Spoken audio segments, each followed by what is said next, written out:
오늘 여러분들과 함께 중보기도에 이미 여기가 중보기도 컨퍼런스라서 특별히 어떤 주제를 가지고 좀 하나님 앞에 우리가 함께 기도하시면 좋을까 생각을 하다가 다음 세대에 대한 이야기를 하는 게 좋겠다 하는 마음이 좀 들었습니다. 어떻게 우리가 다음 세대를 하나님 앞으로 이끌어 갈 것인가, 그것이 오늘 우리가 해야 할 큰 숙제이기도 하다고 생각합니다. 한국 교회는 이미 1세대의 기도의 열매로 오늘날의 한국 교회가 성장했다고 생각합니다. 저나 여러분들이 여기에 앉아 있는 것은 1세대들의 기도의 열매라고 생각해요. 그래서 한국 교회가 성장을 했고 또 오늘날 그 열매를 우리가 누리고 있는 거라고 봅니다. 근데 요즘 그런 이야기를 하죠. 교회 안에 미국도 마찬가지겠지만 교회 안에 젊은 세대들이 급격하게 지금 빠져나가고 있어요. 그런데 교회 성장이 멈췄다고 하고, 그런데 교회를 어떻게 다시 한번 좀 하나님 앞으로 처음에 그 모습으로 회복하게 할 것인가 모두가 지금 고민하고 기도하고 있습니다. 그런데 우리가 기도하는데 어떻게 기도해야 될지를 모르겠다는 거예요. 많은 사람들의 질문은 기도는 하는데, 기도는 많이 했어요. 다음 세대들을 위해서. 안 한 게 아닙니다. 그런데 다음 세대들을 위해서 그러면 우리가 어떻게 기도하고 무엇을 위해서 기도해야 될지에 대해서 구체적이지 않다는 겁니다. 우리가 몇 가지의 말씀들을 좀 보면서 그런 말씀을 좀 함께 나누고 싶습니다. 이사야서 59장 말씀을 잠깐 보겠습니다.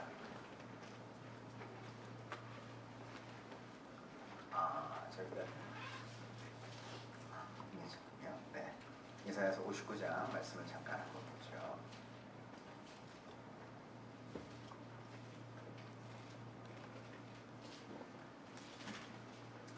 이사야서 59장 15절, 16절 말씀을 같이 한번 좀 읽겠습니다. 같이 읽죠. 시작. 성실이 없어짐으로 악을 떠나는 자가 탈취를 당하는도다. 여호와께서 이를 살피시고 그 정의가 없는 것을 기뻐하지 아니하시고 사람이 없음을 보시며 중재자가 없음을 이상히 여기셨으므로 자기 팔로 스스로 구원을 베푸시며 자기의 공의를 스스로 의지하사. 뒤에 말씀을 쭉 보면 계속 하나님 말씀하고 계십니다. 여기에 우리가 주목해 볼 단어가요, 중재자 없음을 이상히 여기셨다라고 말합니다. 이 단어를 보면요, 이 단어를 영어 성경을 보면 이 단어를 인터세서라고 하는 단어를 씁니다. 또 다른 단어로는 이 단어를 미디에이터라고 하는 단어를 씁니다. 같은 단어라고 할 수도 있고요, 또 다르다고도 말할 수 있습니다. 우리가 보통 디모데전서 2장 1절부터 5절까지 말씀을 보면 하나님은 한 분이시요, 2장 5절에 보면 하나님은 한 분이시요 하나님과 사람 사이의 중보자도 한 분이시니 라고 말합니다. 곧 예수님 외에는 중보자가 없어요. 예수님을 우리가 말할 때 곧 예수님만 중보자이십니다. 그런데 예수님께서 행하라고 하시는 사역에 참여하는 사람을 곧 인터세서라고 말할 수 있어요. 이것은 미디에이터는 예수님 외에는 없어요. 그런데 예수님의 사역에 함께 참여하는 사람을 인터세서라고 할 수 있어요. 우리가 누구인가 하는 거죠. 예수님께서 하나님과 이 땅 사이에 서셨다라고 합니다. 그래서 예수님의 그 사역에 참여하도록 부르심을 받아서 그 사역을 감당하는 역할을 하는 것이 곧 중보기도라고 사역을 말하죠. 그런데 우리가 보통 이 단어를 중보기도라고 하는 단어를 썼기 때문에 많은 사람들의 오해가 어떻게 생각하냐면 그냥 모여서 함께 기도하는 사역이라고 생각을 해요. 사실은 그 이상인 것입니다. 중보적인 사역을 말하는 거예요. 그러니까 중보적인 기도만이 아니라 중보적인 사역, 그 안에 포함되어지는 것이 삶을 포함합니다. 그래서 예수를 믿는 모든 사람들이 어떠한 삶의 영역에서 중보적인 사역을 감당하도록 우리를 부르셨어요. 바로 그것이 교회입니다. 교회가 이 땅에 세워진 목적은 하나님과 이 땅 사이에 서도록 우리를 부르신 거예요. 그래서 어떠한 하나님과 어떠한 것 사이에 서도록 우리를 중재자의 역할로 우리를 부르셨다는 사실입니다. 오늘 한 가지 제가 그래서 여러 가지의 이야기가 있겠지만 한 가지에 대한 초점을 좀 맞추고 싶은 것은요. 세대에 대한 이야기입니다. 1세대와 2세대와 3세대를 좀 나누어서 좀 볼 수 있어요. 1세대와 2세대와 3세대를 이렇게 조금 나눠서 좀 보겠습니다. 1세대가 가지고 있는 좋은 장점과 단점이 있어요. 1세대라고 말하면 여기 앉아 계신 분들은 1세대 내지는 2세대 우리 새사람교회에서 제가 중보기도 강의할 때는 이거 조금 이야기를 했었지만 어떻게 나누는가? 그 기준이 뭔가? 이렇게 나누면 됩니다. 내가 고등학교를 졸업할 때 교복을 입고 졸업했다. 1세대. 나는 교복이 뭔지 모른다. 2세대입니다. 자, 여기 아마 일찍 이민 오셨으면 할 수 없고요.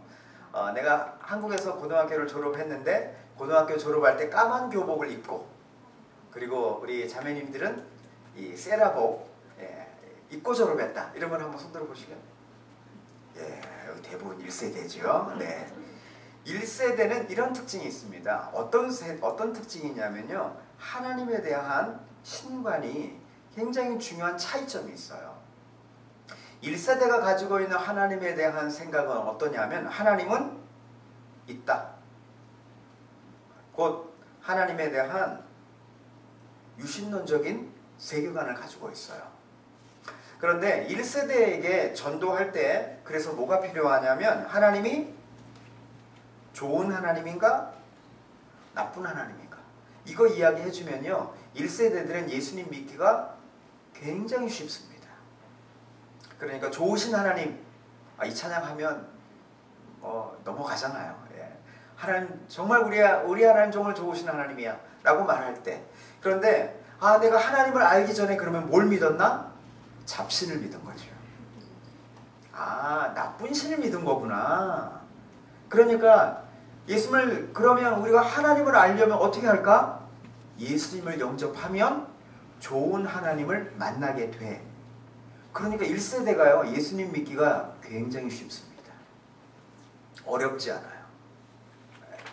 1세대에게는 그래서 전도하는 접근 방식이 어떠냐면 이 어떤 천국에 대한 이 개념이 어떠냐면요. 1세대는 내세적인 신앙관이 있어요. 그러니까 하나님의 나라가 있다고 그냥 저절로 믿어져요. 죽으면 천국 간다. 그런데 내세적인 게 너무 강하다는 겁니다. 문제는 그거예요. 현세에 대해서 별로 관심이 없고 내세적인 신앙관이 너무 강해요. 그러다 보니까 지금 우리가 사는 것은 고생해도 우리가 참을 수 있어. 우리가 이 고생을 하지만 천국 가면 돼. 기다릴 수 있는 거예요. 그래서 전도할 때도 어떻게 전도하냐면 지금 당신이 죽으면 천국 갈 수 있다고 생각하십니까? 그러면 허걱 하잖아요. 헐. 요즘 한국에 유행하는 말이에요. 네. 헐. 어떻게 하면 예수님 천국 갑니까? 예수님을 영접하면 천국 갑니다. 그러면 저 예수님 믿을래요. 전도하기 쉽죠. 그러나 여러분 2세대는 이와는 다른 거예요. 여러분의 자녀들 저를 비롯해서 저도 나이가 어떻게 보일지 모르겠지만 제가 50입니다. 근데 놀라시죠? 네. 근데 저희 아이들도 어떠냐면요.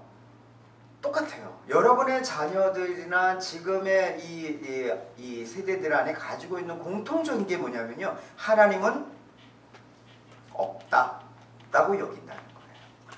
곧 이 세대가 가지고 있는 하나님에 대한 생각이 어디서부터 출발하냐면 없다고 하는 것에서부터 출발해요. 이게 포스트 모던 세대를 이해하는 가장 중요한 키입니다.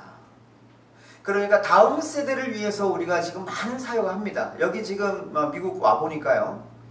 미국 온 지 얼마 되지 않았습니다. 근데 미국 와서 보니까 KM, EM 이렇게 나누더라고요. 많은 사역들을. 그런데 KM, EM 나누어도 언어권에 있어서 상관없어요. 지금은. 한국이 오히려 포스트 모던이 더 강합니다.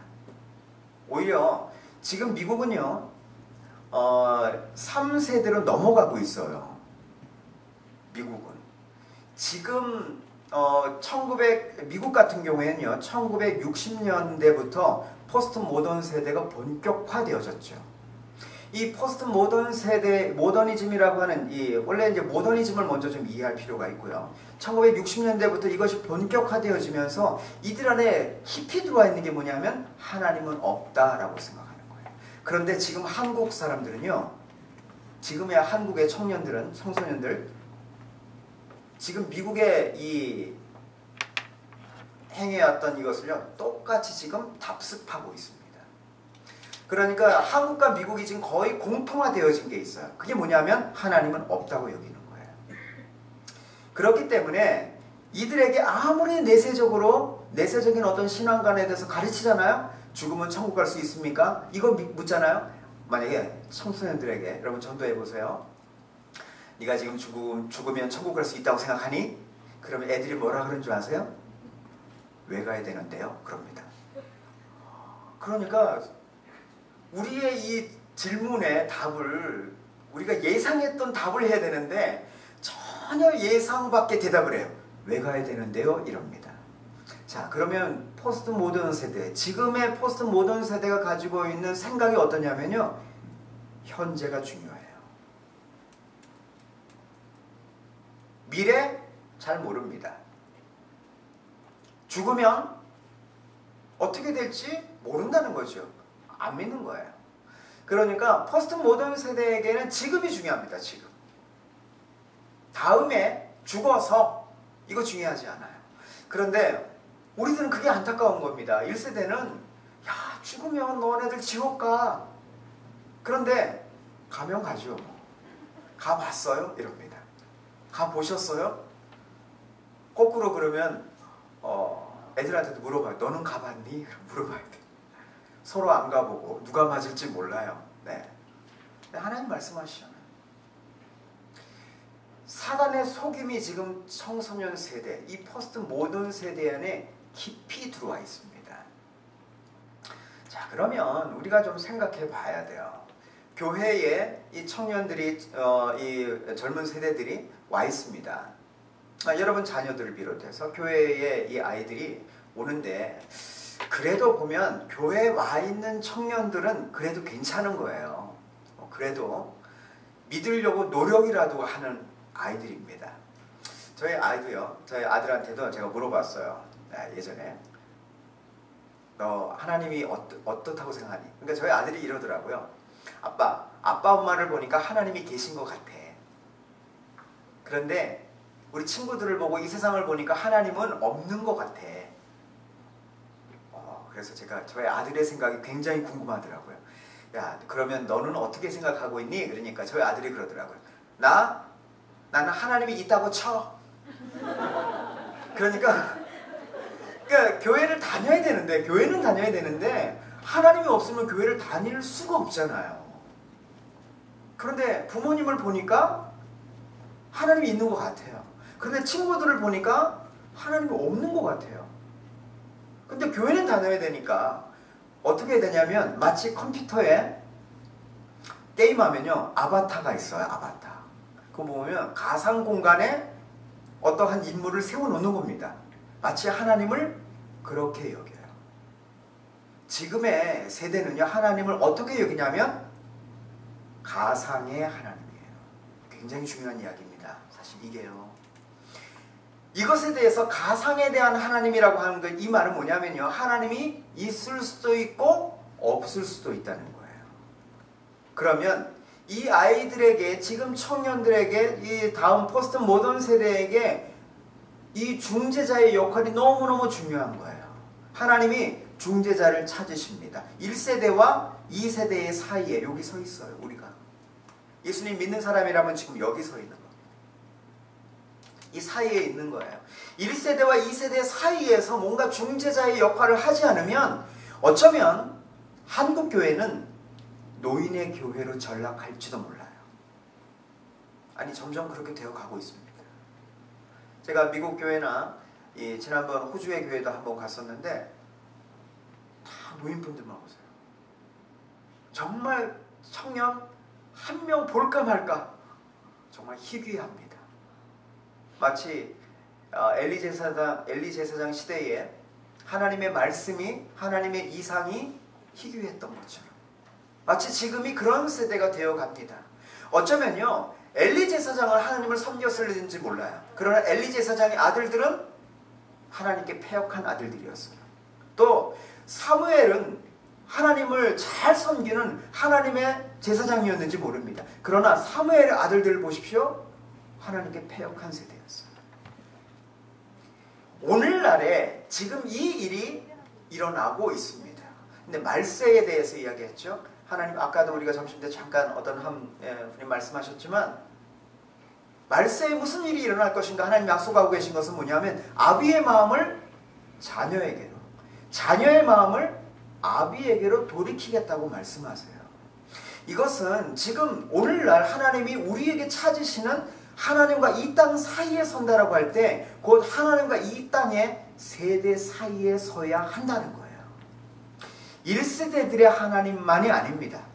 하나님은 모든 세대의 하나님이세요. 우리만 누리는 하나님으로 끝나서는 안 됩니다. 하나님이 우리에게 주신 이 유업이 다음 세대에게 흘러가야 돼요. 그 일에 열쇠를 가지고 있는 사람들은 바로 지금 포스트 모던 세대를 살고 있는 1세대입니다. 이미 1세대가 돌아가신 분은 뭐 상관이 없어요. 그러나 1세대의 영향력을 받은 곧 교복을 입고 졸업한 세대가 2013년이라고 하는 지금의 시대를 살기 때문에 우리는 두 가지를 다 공존하고 있어요. 그러니까 지금 40대, 50대가 현대를 사는데 가장 어렵다며요. 카톡도 해야 되고요. 이 스마트폰 이거 어려워서 옛날에는 전화만 받으면 됐는데 요즘에는 뭘 해야 되는 게 그렇게 많은지 해야 될 게 너무너무 많아요. 그래서 귀찮아 안 해. 안 하면 뭔가 자꾸 도태됩니다. 뭔가 자꾸 뒤로 물러갑니다. 하시기를 바랍니다. 왜냐하면 여러분들이 앞으로 사실 날이 한 50년은 남으셨어요. 우리 한 100살 넘게 사실 거거든요. 그러니까 하셔야 돼요. 에이, 뭐 나 이렇게 살다가 아니요 하시길 바랍니다. 저희 장인어른도요 75세이신데 얼마 전에 이 스마트폰을 제가 해드렸거든요. 맨날 카톡 옵니다. 귀찮아요. 아주 그냥 맨날 카톡 보이스 하자고 그러고 전화 오고요. 하실 말씀도 별로 없으세요. 그냥 신기해서 하십니다. 네. 그런데 여러분 만약에 이 시대를 우리가 뒤떨어져서 살잖아요. 다음 세대는 저 앞에 가는데 우리는 그 세대를 이해하지 못하고 이 세대에 대한 뭐가 있냐면 정죄가 있어요. 그냥 정죄해버립니다. 우리만 의로워요. 마치 1세대만 의로운 세대고 포스트 모던 세대는 잘못된 세대인 것처럼. 제가 어제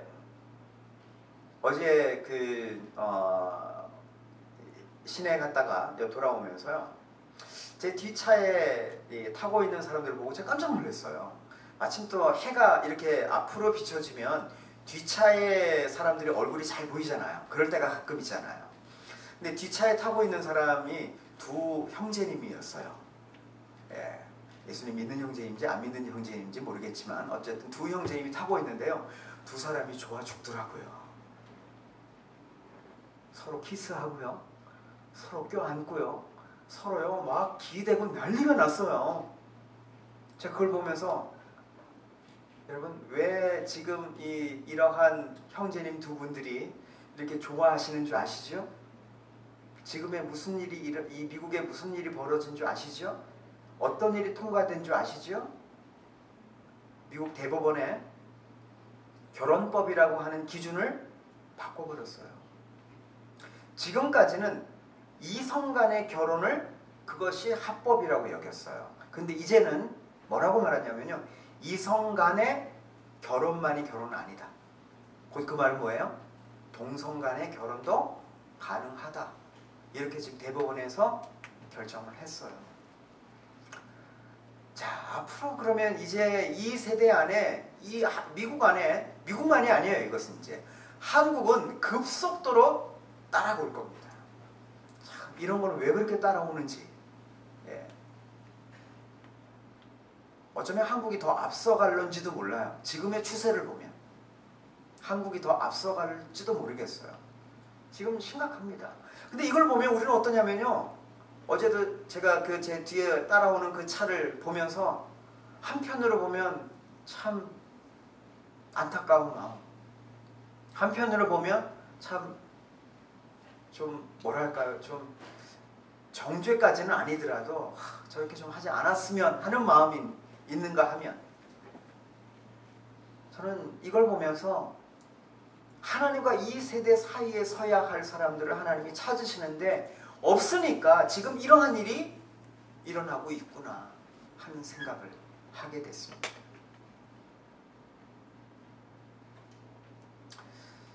1세대들이 가지고 있는 이러한 생각들 한번 창세기 18장 말씀 잠깐 볼까요?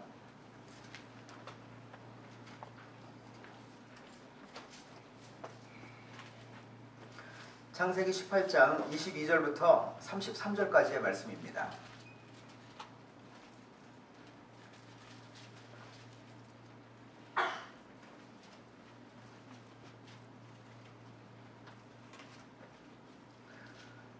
네.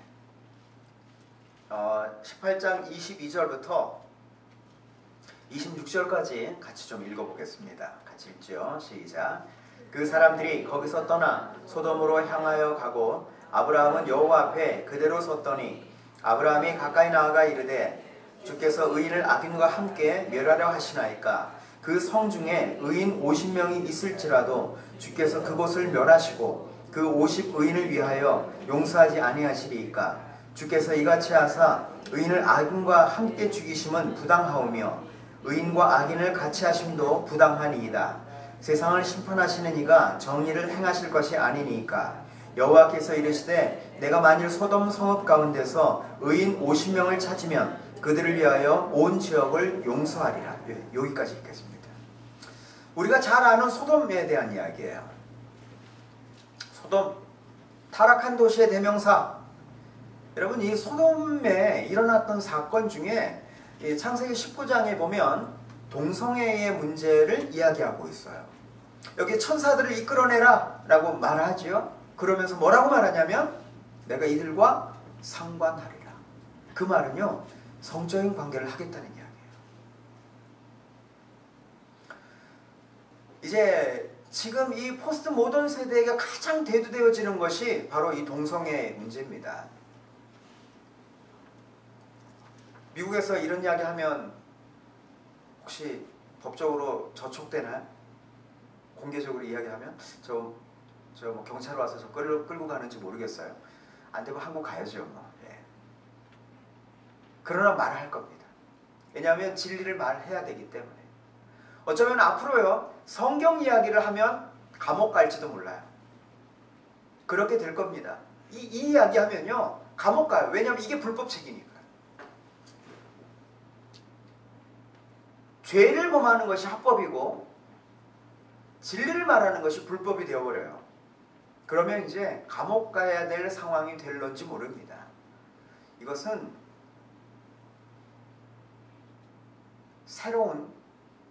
아주 새로운 방법의 순교나 새로운 방법의 핍박이 올런지도 모르죠. 포스트 모던 세대에게 왜 동성애라고 하는 부분이 그러면 이렇게 작동하는가? 이게 왜 이렇게 중요한가 하는 거예요. 이것에 대한 이해가 없이 만약에 여러분의 자녀들에게 동성애 문제 놓고 토론 한번 해보세요. 발끈합니다. 그리고 이 아이들이 뭐라고 이야기하냐면 굉장히 중요한 이야기를 많이 해요. 뭐가 문제냐는 거죠. 왜 죄냐는 거예요. 성경이 죄라고 말하면 죄냐는 거예요.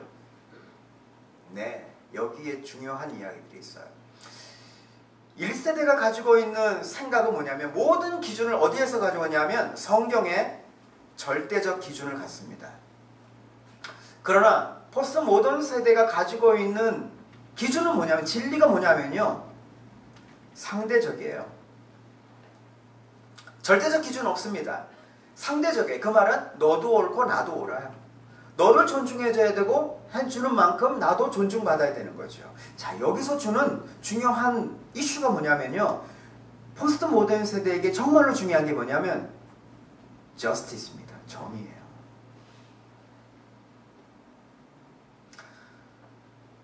한국에서 얼마 동안 한국 교회와 많은 이 기도 운동 하시는 분들이 어떤 기도를 했었냐면요. 동성애자 차별 금지법 이것에 대해서 강력한 기도를 했습니다. 그럼에도 불구하고 이제 한국은 결국 이거 철회가 됐죠. 이 법안 통과하는 것, 법안 상정하는 것을 철회했어요. 결국. 그러나 또 할 겁니다. 이거 포기 안 할 거예요. 이번에는 미국의 이 현재 대법원에서 통과한 이걸 근거를 가지고 또 이야기할 겁니다. 분명히요. 언젠가는 통과될 거예요. 그런데 중요한 게 뭐냐면요. 자, 여러분에게 그럼 한번 좀 질문해 보고 싶어요. 동성애자 하나님 사랑하시나요?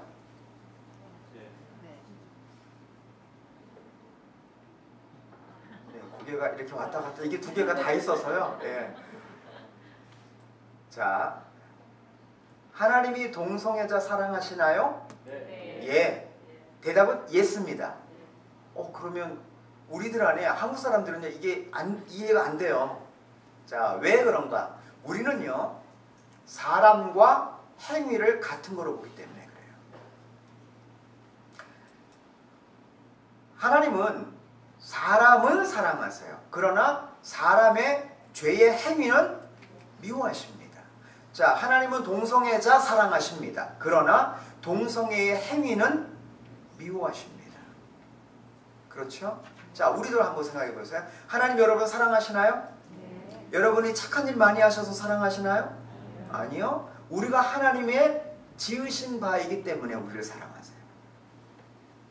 우리의 행위에 상관없어요. 자, 그러면 하나님이 우리를 언제부터 사랑하시나요? 사랑하셨나요? 태초부터. 예, 로마서 말씀에 보면 우리가 죄인 되었을 때부터. 우리가 죄인이었을 때부터 하나님 우리를 사랑해 오셨습니다. 다만 하나님을 우리가 알게 되면서부터 하나님이 나를 사랑하시는구나 깨닫게 된 거죠. 그때부터 사랑한 게 아니에요.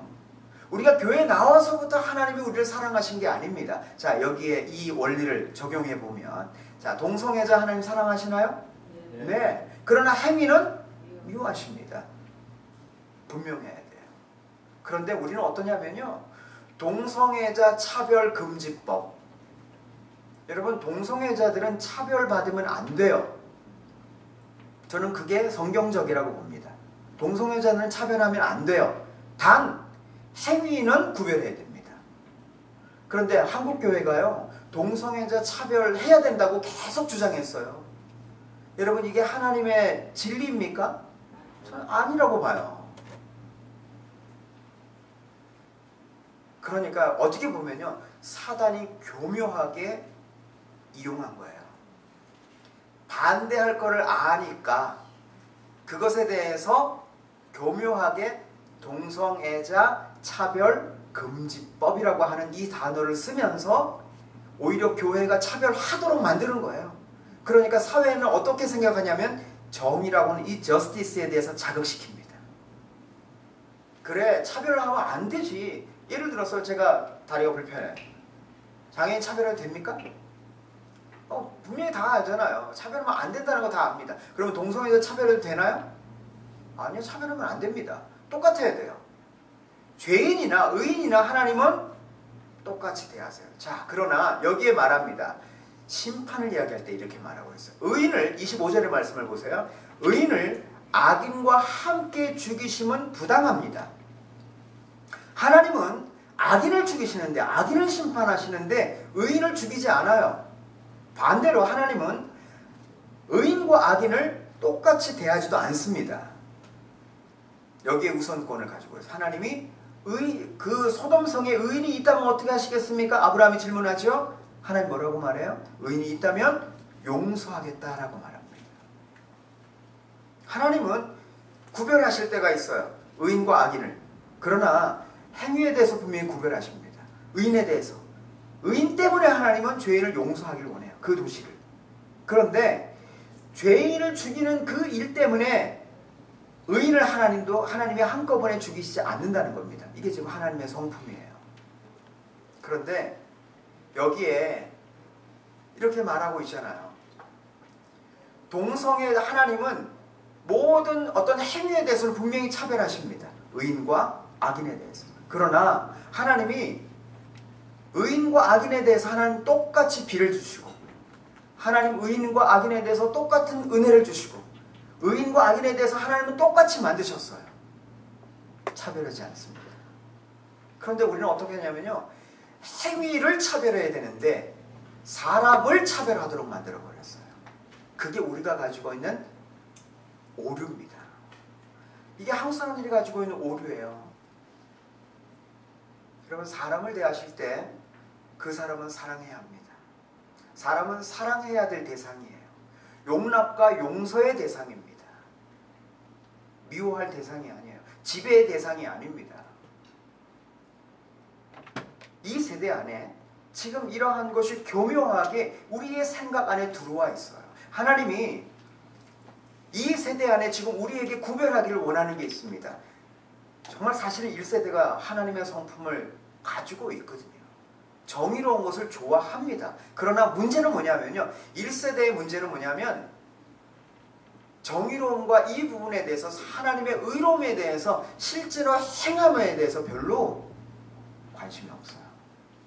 교회만 열심히 다니면 돼요. 그냥 열심히 기도만 하면 된다고 생각해요. 열심히 그냥 기도하면 다 만사가 형통케 되어진다고 생각하는 오해가 있습니다. 아니요. 기도한 만큼 어떻게 됩니까? 삶을 살아야 돼요. 믿으십니까? 네. 여러분, 우리가 기도했다면, 말로 기도했다면 삶을 사는 것이 하나님의 원하시는 거예요. 근데 우리는요, 말은 잘해요. 기도는 열심히 합니다. 그런데 삶은 저스티스가 없어요. 정의가 없어요.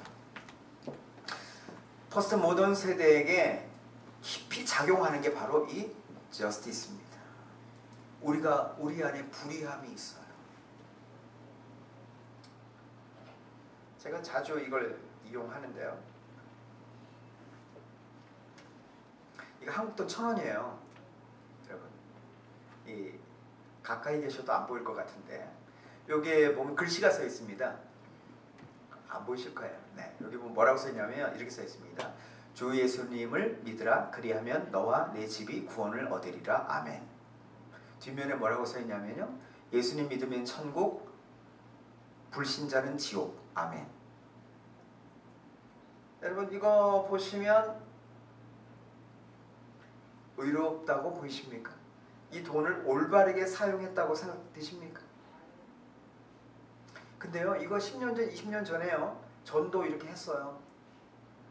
이렇게 할 때, 그래, 내가 이 돈을 보면서 그래, 예수님을 믿어야지, 이렇게 했다는 거예요. 그런데 요즘 젊은 세대에게 이게 전도지가 된다고 생각하세요? 이걸 만약에 젊은 사람들이, 포스트 모던 세대가 이걸 보는 순간 어떤 생각이 드냐면요, 울컥합니다. 교회에 대한 반감이 확 일어나요. 어떻게 돈을 돈대로 써야지, 돈을 전도지로 써. 1세대가 가지고 있는 생각하고 포스트 모던 세대가 가지고 있는 생각이 전혀 달라요.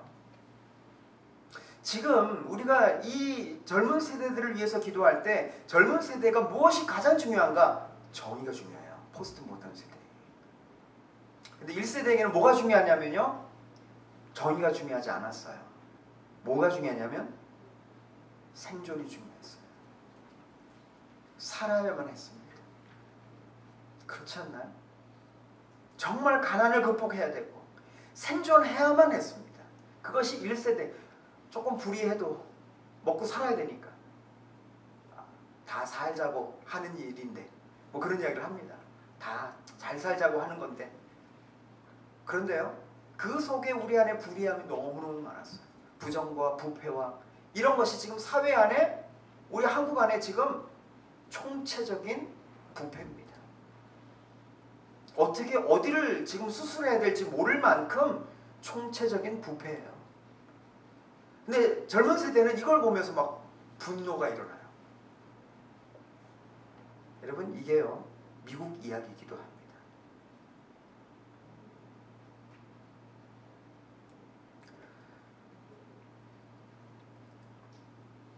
이렇게 또 하나 좀 보세요. 이런 사회에 대한 부분을 좀 보고요. 또 하나 좀, 이 1세대와 포스트 모던 세대에 대한 이해들을 또 하나 좀 봅시다. 1세대고 2세대, 3세대.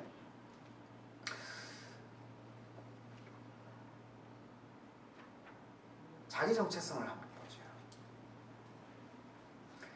자, 1세대는 어떻게 생각하냐면 이거예요. 1세대에게 중요한 건요, 1세대에게 내가 누구인가 하는 거예요. 나는 누구인가? 보니까 대부분 1세대가 가지고 있는 생각은 어떠냐면 무속과, 샤머니즘이에요. 무속과 불교와 유교에 대부분 영향을 받았어요. 무속과 불교와 유교. 그러다 보니까 자기 자신에 대해서 이 부분은 혼합되어 있는 상태로 자기 정체성을 찾으려고 합니다. 내가 누구인가 하는 거야. 그런데 하나님을 만나니까 우리 자신을 발견했어요. 아, 나는 하나님의 아들, 하나님의 딸, 우리는 하나님의 피조물이구나. 하나님이 우리를 만드신 우리구나. 자, 그런데 포스트 모던 세대에게는 하나님이 있다고 했나 없다고 했나? 없다고 했어요. 하나님이 없다고 여기니까 자기 정체성을 어디에 하나님께로부터 찾을 수 있나요? 아니요. 이들에게는 하나님이 없기 때문에 자기의 정체성, 나는 어디로부터 왔는가, 이것에 대한 결론을 어디서 찾냐면 나는 진화했어. 그렇기 때문에 지금 포스트 모던 세대에게 절대 포기하지 못하는 게 바로 진화론이에요.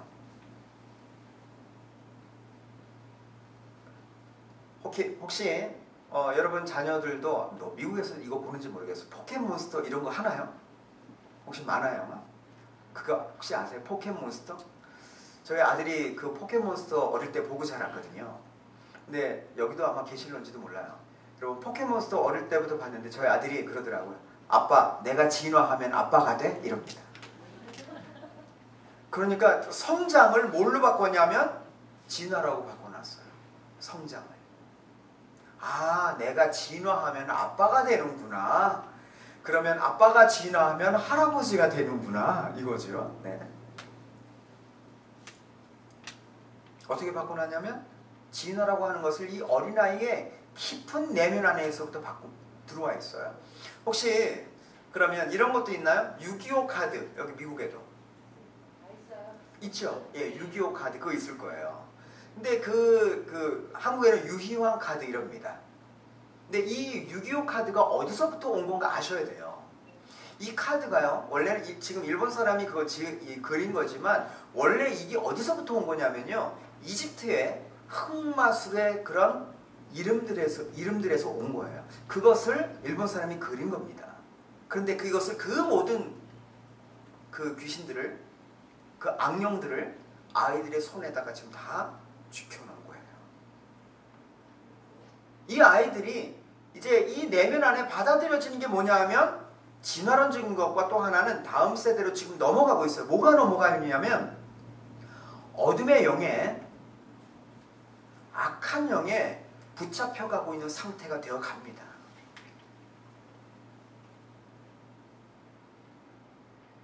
영화를 한번 생각해 보세요. 여러분 어릴 때 무슨 영화 가장 많이 봤나요? 저는 제가 어릴 때 만화 영화를 뭘 보고 자랐냐면 아톰을 봤어요. 아톰. 우주소년 아톰 이러면서 뭐 나라라 뭐 이러면서 그거 제가 어릴 때 본 만화 영화야. 자, 그리고 중학교 고등학교 때 막 가장 또 영화관에서 영화 많이 봤던 게 스타워즈 이런 거 많이 봤죠. 슈퍼맨, 지금도 슈퍼맨 또 이제 하지요. 자, 그러면 지금 우리 세대 안에 지금의 여러분 이제 저와 이제 여하고 좀 비슷하니까 지금 40대 이상에 있는 세대들에게는 모든 영화의 포스트 모더니즘적인 영화였어요. 이게 바로 미래에 대한 공상과학입니다. 지금 요즘에 영화가 바뀌어가고 있는 거 아세요? 요즘에 영화가 다음으로 지금 넘어갑니다. 무슨 영화로 지금 바뀌어가고 있냐면요, 영적인 영화로 바뀌어갑니다.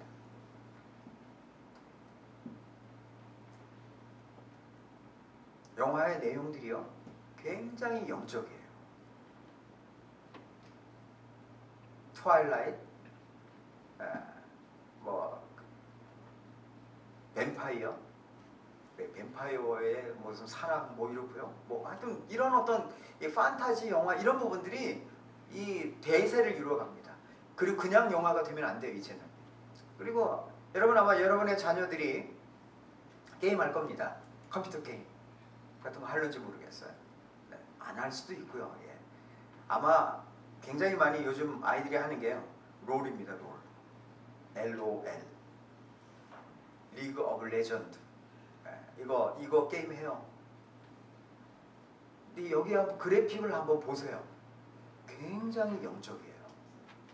옛날에 무슨 뭐 다람쥐 잡고 뭐 무슨 뭐 그런 거 열매 먹고 뭐 이런 게임이 아니에요. 지금의 게임은요, 어둠의 영과 싸우는 게임을 합니다. 이 어떤 게임이나 영화나 모든 지금 현재 뭐가 지금 뭐예요? 바뀌어가고 있다는 이야기예요. 어릴 때부터 지금 이 세대 안에 무엇에 대해서 지금 영향을 받냐 하면 어둠의 영에 열려있는 상태가 되어갑니다. 지금 이것이 미국에 현재 되어가고 있는 상황이에요. 앞으로 이제 교회가 해야 될 것이 있습니다. 자, 교회를 한번 생각해 보세요. 교회는 하나의 필터와 같아요. 더러운 물이 정수기를 통과하면 깨끗한 물이 되죠. 네. 아무리 더러운 물이라도요, 정수기를 통과하면 마실 수 있을 만큼의 물이 될 수 있습니다. 어떻게 그걸 마셔? 예, 마실 수 있어요. 정수기를 통과하면. 그리고 물론 살균하고 몇 가지 과정을 거쳐야 되겠죠. 저는 교회가 마치 필터와 같다고 생각해요. 정수기입니다. 1세대는요, 무엇에 오염이 됐었냐면 무속과 불교와 유교에 오염되어 있는 사람들이었어요. 저나 여러분들. 그런데 교회를 와서 우리가 뭐가 필터가 이제 바뀌어졌어요. 깨끗한 물로 바뀌었습니다. 이제 마실 수 있는 물이 됐어요.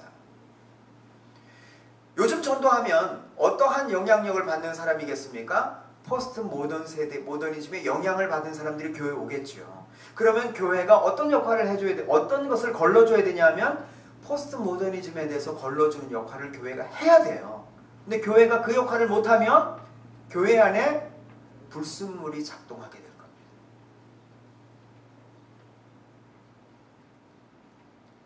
지금의 세대에게, 지금의 포스트 모던 세대에게는 하나님이 계신가 안 계신가에 대한 이 이야기에 대해서 확신을 갖게 해주는 일이 없으면 교회는요, 교회의 역할을 하지 못하고 있는 거예요. 다음 세대는 어떤가? 새로운 세대, 다음 세대가 지금 오고 있습니다. 새로운 세대가 오고 있는데 다음 세대는 어떤 사람들이 올까? 어떤 사람들이 교회에 들어올까요? 악한 영에 붙잡혀 있는 사람들이, 악한 영에 열려있는 사람들이 훨씬 많이 들어올 겁니다. 그러니까 마음이 상하죠? 상처받죠? 어떤 이런 부분들의 이 영적인 손상이 있는 사람들이 상처받은 속에 귀신 들린 상태가 들어올 거예요. 그런 사람들이 올 겁니다. 교회에. 그러면 교회가 뭘 해야 되냐면 이들을, 이 악한 영에 붙잡혀 있는 사람들을 정화시켜주는 역할에 교회가 준비되어져야 돼요. 한국의 1세대의 교회들을 보면요, 교회 세우면 그 옆에 뭐 세웠냐면 유치원 세웠어요. 학교 세우고요. 교회가 대부분 그랬습니다. 요즘 한동안 한 10여 년 동안 한국의 교회 세우잖아요. 그 옆에 뭐 세운 줄 아세요? 복지관 세웠어요. 요즘은 교회 세우잖아요. 그러면 그 옆에 뭐 세우는 줄 아세요? 카페 만듭니다. 왜요? 포스트 모던 세대니까. 포스트 모던 세대에게 뭐가 중요한가? 소통이 중요합니다. 그러니까 카페가 필요한 거예요. 아마 다음 세대에게는 또 다른 장소가 필요하겠죠. 뭔가 있어야 될 겁니다. 교회는 하나님 앞에 우리가 기도하는 것만이 아니라 실제적인 사람들을 회복시켜주는 실제적인 시스템이 필요해요. 프로그램이 필요합니다. 저는 그것이 중보기도적인 역할이라고 생각합니다. 우리가 모여서 기도하는 거 중요해요. 조금 이따 우리 같이 좀 기도할 겁니다. 그런데 그것도 우리가 중요하지만 실제적으로 기도하는 것만큼이나 교회에 어떠한 사회 속에 해야 할 역할들이 있어야 한다는 거예요. 그것을 교회가 찾고 그것을 만들어가기 시작할 때 그 땅에 회복과 부흥이 일어나도록 하는 열쇠가 될 것입니다. 아멘. 자, 우리가 좀 이해해야 되는 또 한 가지 중요한 개념이 있습니다. 하늘과 땅에 대한 이해들이에요. 자, 여기서 이렇게 말합니다. 18절에 이 반석 위에 내 교회를 세우겠다라고 주님 말씀하세요.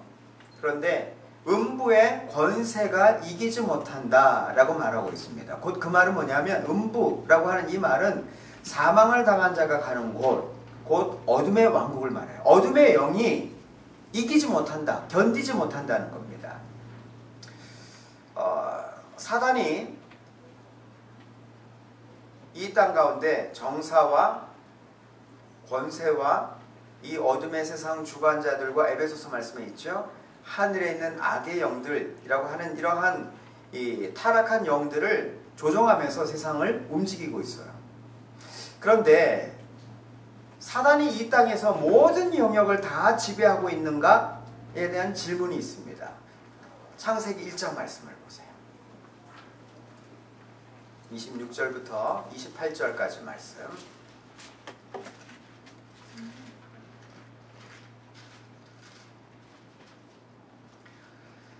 창세기 1장 26절부터 28절.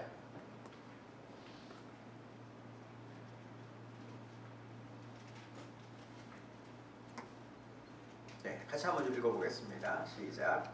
하나님이 이르시되 우리의 형상을 따라 우리의 모양대로 우리가 사람을 만들고 그들로 바다의 물고기와 하늘의 새와 가축과 온 땅과 땅에 기는 모든 것을 다스리게 하자 하시고 하나님이 자기 형상 곧 하나님의 형상대로 사람을 창조하시되 남자와 여자를 창조하시고 하나님이 그들에게 복을 주시며 하나님이 그들에게 이르시되 생육하고 번성하여 땅에 충만하라 땅을 정복하라 바다의 물고기와 하늘의 새와 땅에 움직이는 모든 생물을 다스리라 하시니라.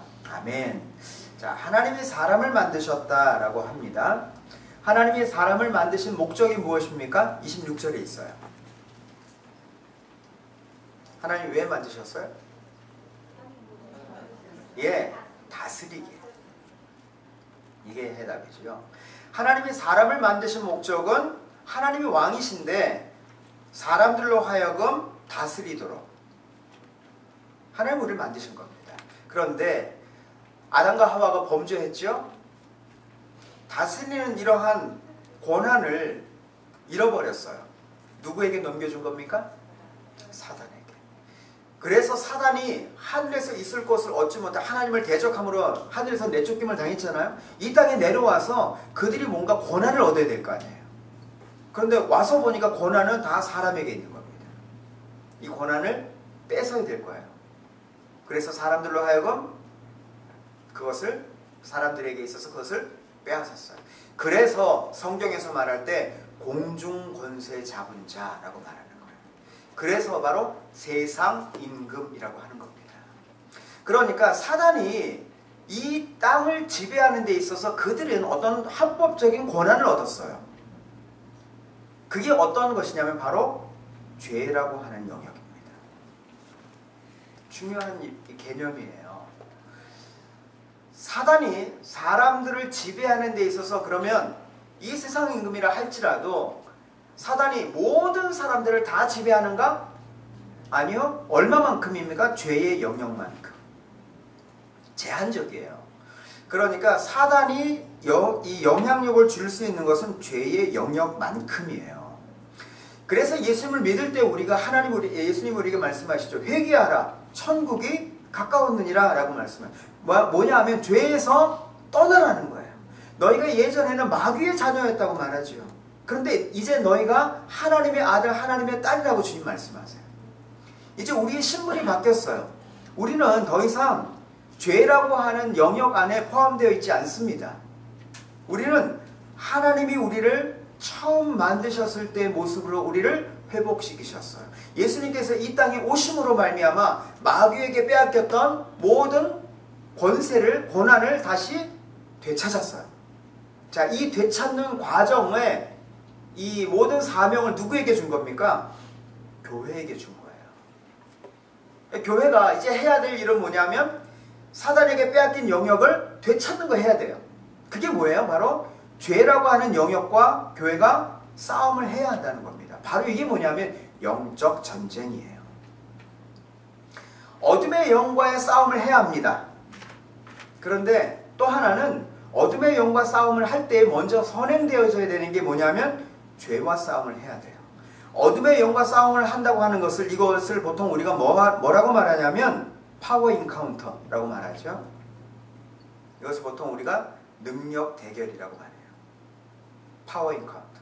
어둠의 영과 씨름을 합니다. 그런데 또 한 가지, 이 땅에서 싸움을 해야 돼요. 죄와의 싸움. 예수님 말씀하시죠. 죄와 피 흘리기까지 싸우라고. 죄와 싸움을 해야 합니다. 이 죄와 싸움을 할 때 어떻게 싸우는가? 진리로 싸워야 돼요. 그래서 영적 전쟁의 또 하나의 중요한 측면은 진리 대결입니다.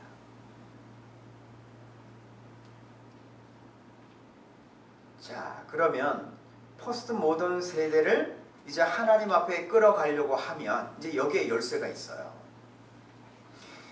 포스트 모던 세대가 가지고 있는 죄에 대해서 볼 수 있게 도와줘야 돼요. 죄에 대해서 인정해야 되고요. 첫째, 죄에 대해서 인정함으로 죄에 대해서 떠날 수 있도록 그들에게, 그것은 우리에게도 마찬가지입니다. 이거는 포스트 모던 세대에게만 적용되어지는 게 아니에요. 1세대에게 있어서 버려야 할 죄가 있어요. 샤머니즘의 무속적인 죄. 여러분, 이 무속적인 것은요, 아주 묘한 특징이 있습니다. 모든 것을 다 영적인 것이라고 보는 경향이죠. 예를 한번 들어볼까요? 어떤 분이 이제 교회를 지금 가고 있는데 늦었어요. 지각을 했어요. 야, 지금 이렇게 가면은 늦었다. 지각하겠다. 그래서 막 이제 이 하이웨이에서 좀 열심히 세게 달렸습니다. 80마일, 90마일로 막 달렸어요. 그러니까 누군가 나타나시겠죠? 네, 경찰차가 윙 하고 나타나서 차 세워서 이제 신분증 제시하고 뭐 이거 하고 하니까 이 권사님이 이 경찰을 보고 뭐라 그런지 아세요? 사탄아 물러가라. 나 교회 늦게 만드는 이 악한 영. 자, 한번 생각해 보세요. 자신에게 일어난 그 일은 다, 나를 어렵게 만드는 일은 다 악한 영이라고 생각하는 거예요. 여러분, 그게 어둠의 영 때문에 일어난 영적 전쟁인가요? 아니요. 여러분들 그렇게 생각을 하시는 분들이 참 많이 계세요. 영적 전쟁이라고 그래요. 오늘 내 늦는 게 영적 전쟁. 아니요, 자기가 오늘 늦게 나와서 늦은 거예요. 그거는 회개하고 돌이켜야 될 문제입니다. 내가 어디 교회 가서 이렇게 강의를 하는데 이 프로젝트 연결해서 지금 이 강의할 때 남쪽으로 나오니까 좋죠. 네, 이렇게 연결을 하려고 하는데 보니까 이 프로젝터에 연결을 하는데 이 케이블이요, 뭔가 문제가 있어갖고 안 되는 거예요. 아무리 해도 안 되는 겁니다. 그래갖고 이 연결하시는 이 형제님이 막 땀을 뻘뻘 흘리면서, 근데 결국 안 됐어요. 그래서 포기하고 맨 마지막에 제가 그 케이블을 딱 보니까요, 케이블 안에 핀 하나가 이렇게 구부러져 있는 거예요. 근데 그럴 때까지 우리 거기에 계신 성도님들은 막 기도하시는데 이렇게 막 안 되니까요, 그게 눈에 보이잖아요. 기도하기 시작하는 거예요. 그러면서 예수의 이름으로 막 대적하고요, 막 손 내밀고 막 이 프로젝트 향해서 막 레이저 빔 쏩니다. 막 쥐야 하면서 무슨 포켓몬 무슨 피카츄처럼 그냥 완전 100만 볼트 레이저 쏴요. 기도로 레이저 쏘면 그거 됩니까? 그 영적 전쟁 아니잖아요. 그런데 그렇게 일어난 그 문제를 영적 전쟁이라고 보는 경향이라는 거예요. 그렇다고 해서 반대로 어둠의 영은 그러면 아무것도 하는 게 없다 이런 말입니까? 그런 건 아니에요. 어둠의 영이 역사하기도 합니다. 그렇기 때문에 우리가 무엇이 필요하냐면 영적인 분별력이 필요해요. 우리가 영적 전쟁을 하려면 먼저는 다루어야 할 것이 죄에 대해서 먼저 다루어야 돼요. 그리고 어둠의 영과 싸움을 해야 합니다.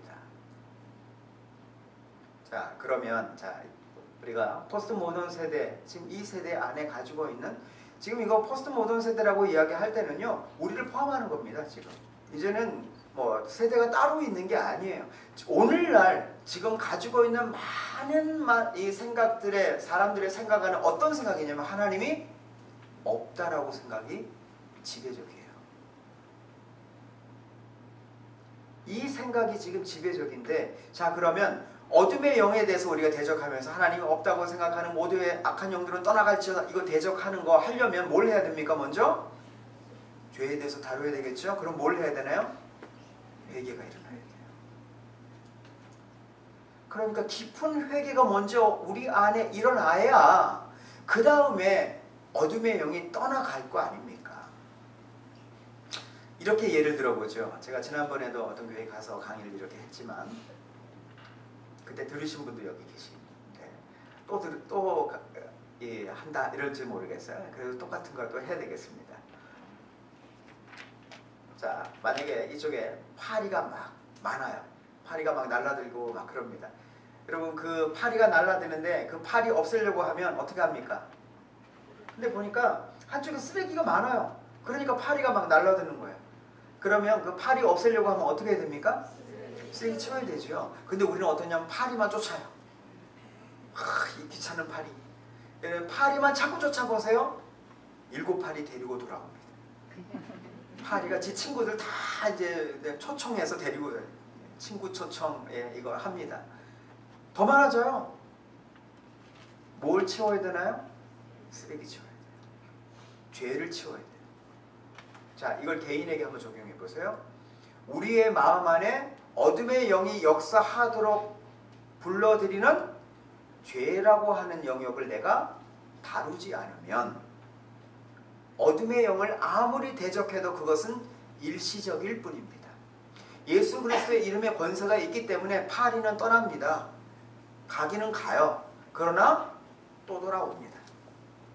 문제는 자신의 마음에 죄를 해결하지 않으면 여전히 똑같은 상태가 된다는 거예요.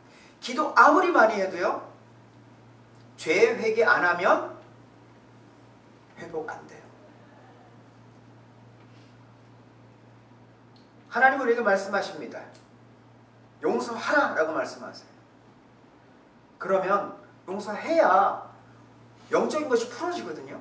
그런데 용서치 못하게 하는 영은 떠나갈지어다 이러면서 막 대적을 해요. 그러면서 용서는 안 해요.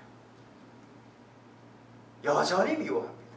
그러면 어둠의 영이 참 괴로울 겁니다. 예수님의 이름으로 명령하니까 떠나갔는데 보니까 용서 안 하니까 자기네 편이거든요. 또 돌아오죠. 참 어둠의 영들 애매히 고난받습니다. 그러니까 우리가 이 중보기도 하는 데 있어서 중요한 원리예요. 너희가 이 땅에서 매면 하늘에서도 매이고 이 땅에서 풀면 하늘에서도 풀린다고 말해요. 죄에 대해서 먼저 풀면 어둠의 영도 떠나간다는 거예요. 죄에 대해서 우리가 죄를 지으면 어둠에 묶이는 거죠. 그러면 어둠의 영도 역사할 수 있도록 발판을 만들어준 겁니다. 이해가 되셨죠?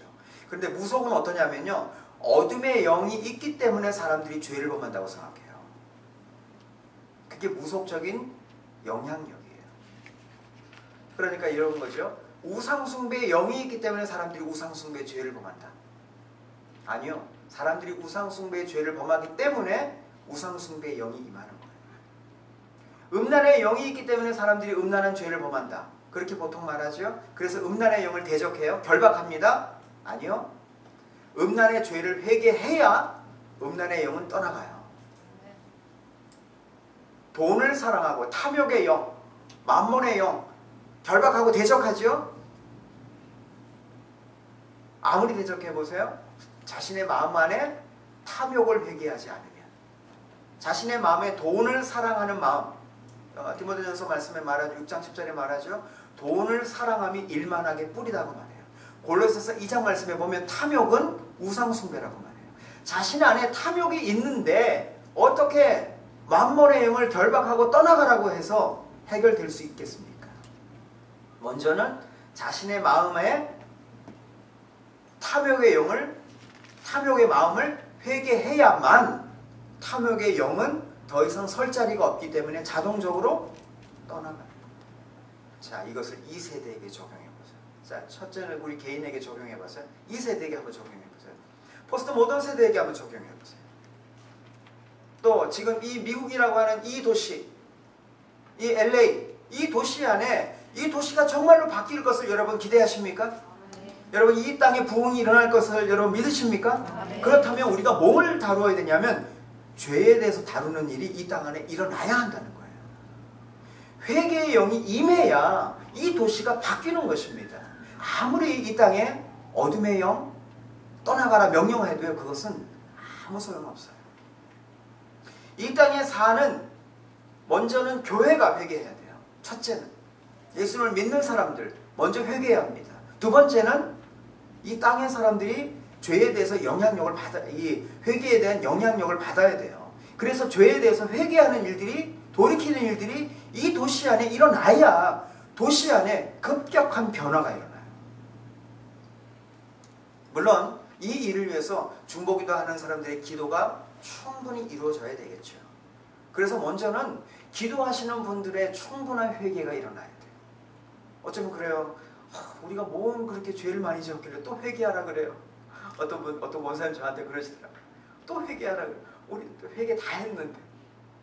아니요, 개인 죄 말고요. 이 땅의 죄를 하나님 앞에 가지고 가라는 거예요. 그게 바로 중재자의 기도입니다. 그게 바로 중보의 기도입니다. 어제 오늘 이런 컨퍼런스를 우리가 왜 합니까? 그냥 우리가 지식을 쌓기 위해서 아니에요. 우리가 이곳에 지금 모여있는 가장 큰 이유는 하나님의 얼굴을 구하기 위함입니다. 이 땅에 진정한 회개가 일어나는 것을 우리가 기대하면서 기도하기 위해서 우리가 여기에 모여있어요. 우리 안에 1세대 안에 일어났던 부흥처럼 이제 다음 세대 안에 부흥이 일어나야 돼요. 저는 미국하고 한국하고 약간의 차이가 있기 때문에 조금 혼란이 있을런지는 모르겠어요. 여러분이 미국에 사시니까. 그런데 미국은 조금 더 지금 이 포스트 모던이나 이런 부분들을 지금 앞서 있었고, 그리고 그 다음으로 지금 넘어가고 있는 상황이고, 한국은 그동안 유교와 불교와 무속의 깊은 영향력을 받다가 지금 포스트 모던이라고 하는 게 들어왔기 때문에 지금 한국은 굉장한 지금 이 소용돌이가 있습니다. 충돌이 있죠. 보수와 진보, 그 다음에 어떤 이데올로기의 어떤 충돌.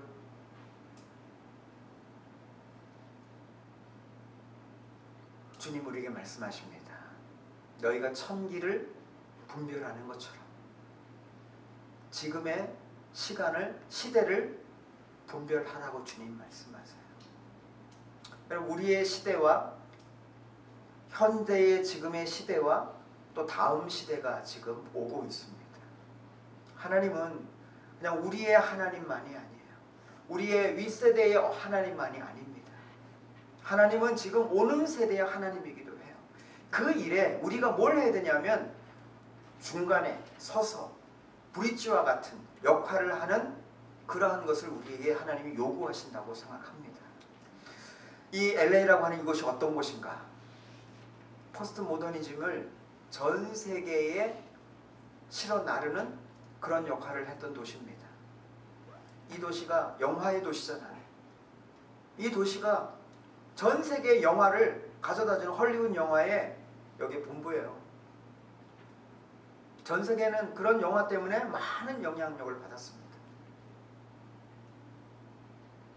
이제 하나님이 이 땅에 이런 어떤 이 하나님이 주신 것들을 이제는 좀 선한 것을 전 세계로 흘러가게 만드는 그 일이 되도록 우리를 부르신다고 생각합니다. 성경에서 계속해서 반복되어져 왔어요. 이스라엘 백성들이 애굽 땅에 들어갔을 때 그 애굽은